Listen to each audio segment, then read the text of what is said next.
नमस्कार, बहुत स्वागत है आप सभी का न्यूज टाइम्स टुडे में और मैं हूं आपके साथ पूजा दुबे। महंगी गाड़ी, बड़े शौक, पद का दुरुपयोग और गंभीर आरोप जिस समाज के लिए बनी अवसर पर कर रही हैं खुद के बड़े शौक पूरे।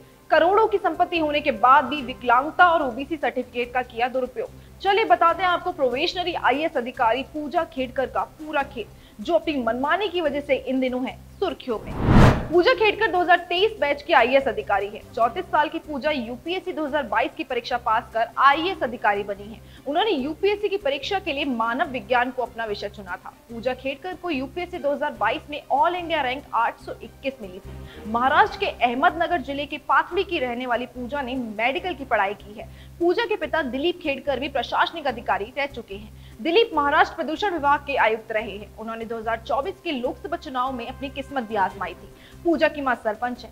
सोचिए, इतना सब होने के बाद पूजा ने अपने पद का दुरुपयोग किया, जिसके चलते पूजा सबकी नजरों में आई।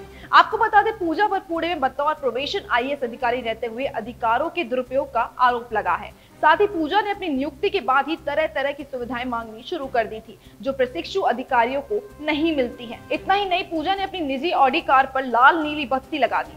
पूजा Khedkar OBC non creamy layer श्रेणी से आईएएस अधिकारी बनी है। बता दें, ओबीसी नॉन क्रीमी लेयर वाले वो उम्मीदवार होते हैं जिनके माता पिता की वार्षिक आय 8 लाख रुपए से कम होती है और उनके पिता के चुनावी हलफनामे में उनकी आय और संपत्ति 40 करोड़ रुपए बताई गई है। इसके अलावा पूजा खेड़कर ने आईएएस की नौकरी के लिए दिव्यांग कोटे का भी इस्तेमाल किया है। जब पूजा खेड़कर को आईएएस का पद मिला तो यूपीएससी ने उनकी मेडिकल जांच कराने का फैसला किया।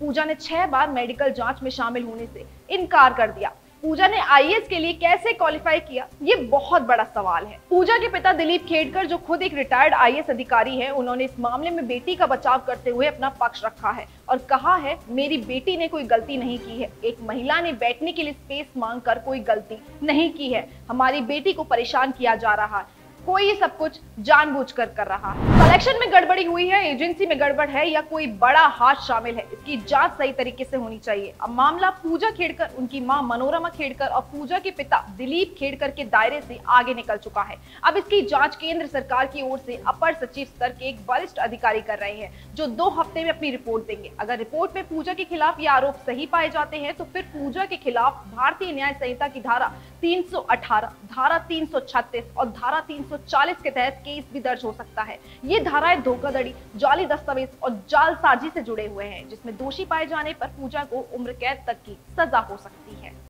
ऐसे ही वीडियोस देखने के लिए सब्सक्राइब करें न्यूज टाइम्स टुडे को और जुड़े रहिए हमारे साथ।